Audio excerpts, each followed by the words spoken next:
Mesdames et messieurs, François Morancy.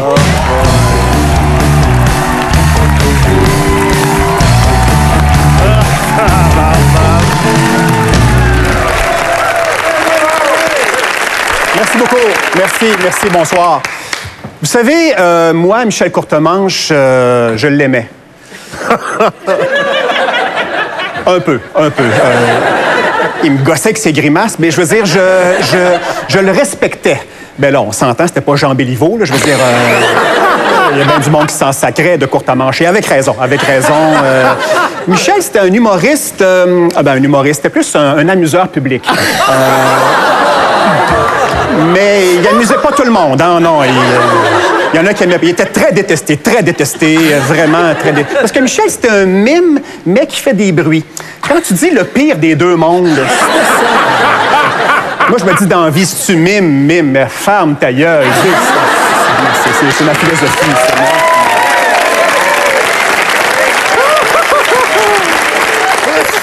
Mais sa force à Michel... il y avait-tu une force? Il y avait une drôle de face. Le terme médical, c'est handicap. Mais ça, bon...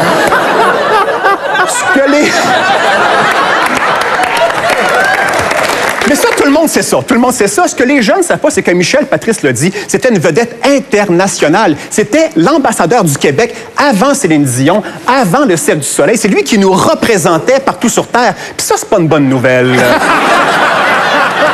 Hey, dans les années 90, Courtemanche était l'humoriste numéro 1 en Allemagne. Et au même moment, qui était le chanteur numéro 1 en Allemagne? David Hasselhoff.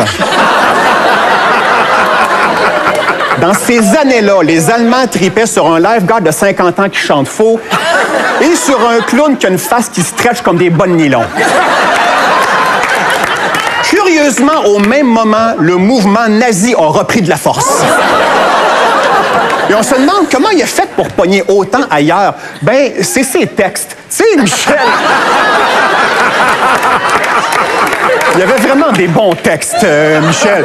Tu penses à Courtemanche, tu penses à ses textes. Quand tu penses à Martin Matt, tu penses à ses cheveux. Tu penses à Alex Perron, tu penses à sa virilité. Tu penses à Guy Nantel. Non, tu penses pas à Guy Nantel. Anyway, ce que je veux dire, c'est que... Courtemanche, il y avait des grands textes. Et j'aimerais vous interpréter certains des plus grands textes de Michel Courtemanche. Comme par exemple le batteur. Tudum tish tadadum dam dadadum. Le western. Le bébé. L'haltérophile. Oui,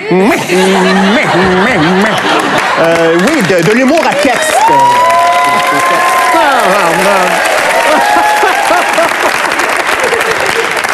Évidemment, quand tu as une carrière comme Michel Courtemanche, il y a des répercussions. Il y a des gens qui vont faire de l'argent sur ton dos. Et c'est écœurant, le nombre de personnes qui ont profité de ce gars-là. Gérants, producteurs, pharmaciens, psychologues, pushers, les putes d'Amsterdam, la SOQ, les gens qui font des vêtements qui stretchent. C'est écœurant, c'est malheureux. Et moi, j'ai travaillé avec Michel souvent à partir de l'an 2001. Est-ce que j'aurais préféré travailler avec lui dans le temps qu'il était bon et populaire? C'est sûr, oui, c'est sûr. Mais bon, on prend ce qui passe. T'sais, comme voyez-vous, on a fait ensemble le film Nuit de noces. Ouais. Moi, je jouais un célibataire qui avait de la misère à se brancher sur une seule fille, et lui, il jouait un déviant qui tripe ses jouets sexuels. C'était pas un film, c'était une double biographie, en fait. J'ai pas envie d'en parler nécessairement. J'aimerais terminer sérieusement en disant que Michel Courtemanche, c'est le comique le plus talentueux que j'ai vu de ma vie. Ce gars-là, c'est un diamant brut. Il a décidé de ne plus faire de scène. C'est sûr qu'en tant que fan, je suis déçu. Mais en tant que gars qui sort un nouveau show l'an prochain, je suis content qu'il ne soit pas là. Salut, Michel.